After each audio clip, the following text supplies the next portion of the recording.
When it comes to money, many people find themselves trapped in this never-ending cycle of make money, spend money, and need money, living paycheck to paycheck.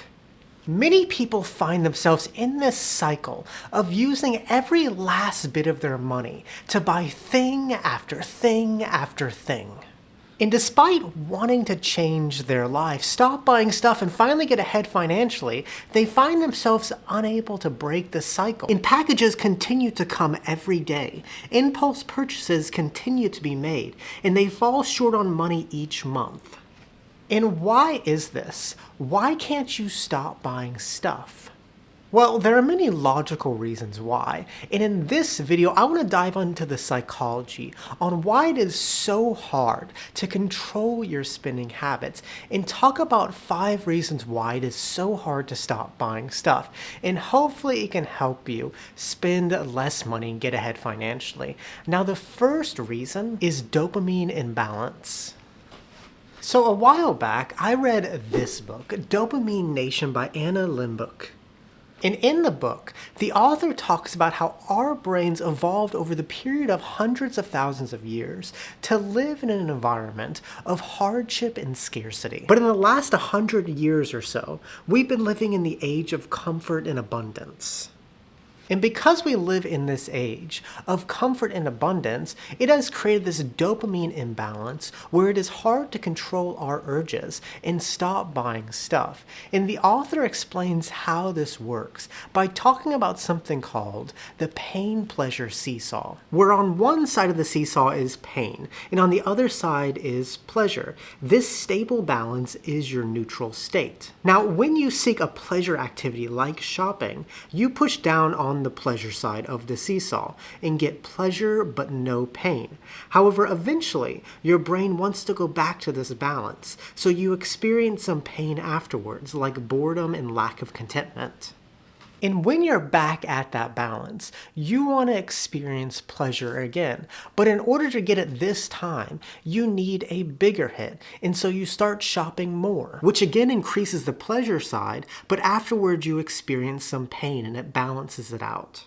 And eventually, when you keep doing this, seeking pleasure after pleasure, instead of returning to a neutral balance, your default balance is pain. Instead of feeling neutral, you feel bad. And so you keep spending more and more money to both get a little amount of pleasure and to combat pain.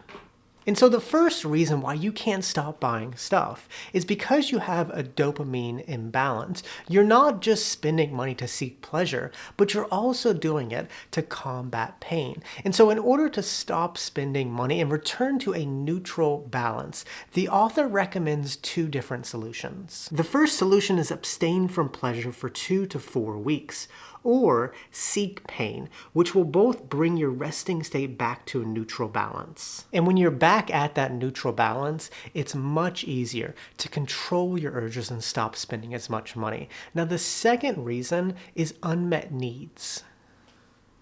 Now, some people might look at buying stuff as a problem, but the truth is, it might be a symptom of something much deeper. How we spend money in our own financial situation says a lot about our own psychology. And if you find yourself unable to stop spending money, it could be because of a much deeper problem. For example, someone might lack hobbies, a social circle, or excitement in life, and so they spend out of boredom trying to bring some excitement into their lives. Or somebody might be stressed out all the time, and so they spend as a coping mechanism to deal with the stress. They're buying things to try to meet these needs. However, it doesn't work because at the end of the day, these needs are still unmet.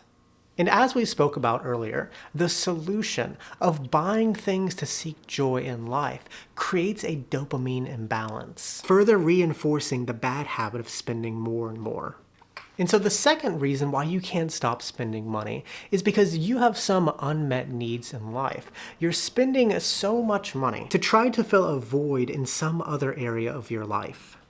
And if you find yourself unable to control your spending, it's important to sit down and ask yourself the question, what needs are unmet in my life causing me to spend? Some common ones are boredom, stress relief, and low self-esteem.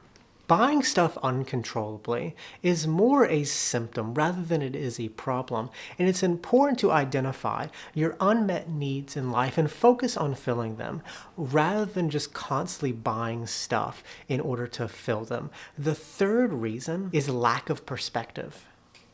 So if you watch my channel, you know that I am a huge fan of traveling and experiencing other cultures. And the reason I enjoy traveling so much is because it gives you something that you cannot get at home, and that is perspective. You discover that people do different things in different places, and you come back looking at your own culture in your own ways more critically. For example, I have lived in 2 different countries, the US and Ecuador. And one perspective living abroad gave me was that here in the US, we have a highly individualistic and consumerist culture, where we are obsessed with expressing ourselves through material possessions. But in Ecuador, they have a highly communal minimalist culture, where people are more focused on the community and don't have as much material possessions. In seeing these differences, getting this perspective allowed me to challenge my own culture and question this consumerist culture, and has inspired me to live a more minimalist life. Whereas when you don't have perspective and just have a more narrow view of the world, you accept our way as normal and don't question it, causing you to spend more money. And so the third reason why it's so hard to stop buying stuff is because you might lack perspective in life. If you've only lived in a highly consumerist culture where people spend money and have a bunch of financial problems, you'll most likely accept it as normal and follow the trends. And so in order to break the cycle, it's important to get perspective in your life and challenge your own culture. Whether that's through traveling, going to a foreign restaurant nearby and observing, or watching programs on TV that give you perspective. And doing these things allows you to get out of your own bubble, see how strange some of your own habits are, and hopefully start to question them and develop better habits and get more perspective in life. And the fourth reason is an uncurated life. We live in a moment of time where we are ultra exposed to consumerism and we're constantly tempted to buy things. Social media shows us lifestyles that we often envy and try to keep up with. Algorithms track our every move to target advertisements to get us to buy stuff. And websites like Amazon have made spending money so easy that it is down to one-click checkouts. And with all this exposure and influence, now more than ever, it is important to live intentionally and curate your life.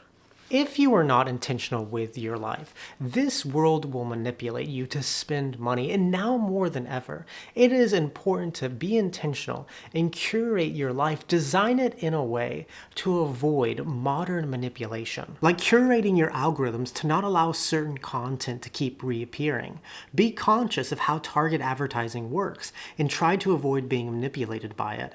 And make spending money involve more work and avoid setting up these quick checkouts. And when you intentionally curate your life, it's much easier to make better decisions, whereas when you don't curate your life, you will be manipulated to spend money unconsciously. Don't get in the cycle of mindlessly spending money, and design a life, curate your life to avoid manipulation. And the fifth and final reason why you can't stop buying stuff is the lack of financial awareness. Now, many people are in bad financial situations not because of the lack of income, but because their financial lives are scattered, where they don't have a budget, don't track their expenses, and they don't set financial goals. And because their financial lives are scattered, they're trapped in this never-ending cycle of making money, spending money, and needing money, and are unaware of what is causing it. If you want to break the cycle of mindlessly spending and have some financial security in life, you must develop financial awareness. You must budget, track your expenses, and set financial goals. And when you're more aware of what is going on in your financial life, you can scrutinize your decisions and ultimately make better choices. When you budget, you know when to stop spending money in certain categories. When you track your expenses, you can see where you're overspending. And when you set financial goals, you're more motivated to make better decisions. When you make the intentional decision to become more aware of what is going on in your financial life, instead of just being a mindless consumer like most people in our society, you ultimately develop better habits and make better decisions that can help you stop spending so much money. And with that, muchas gracias. Que tenga un buen día. Nos vemos, chicos.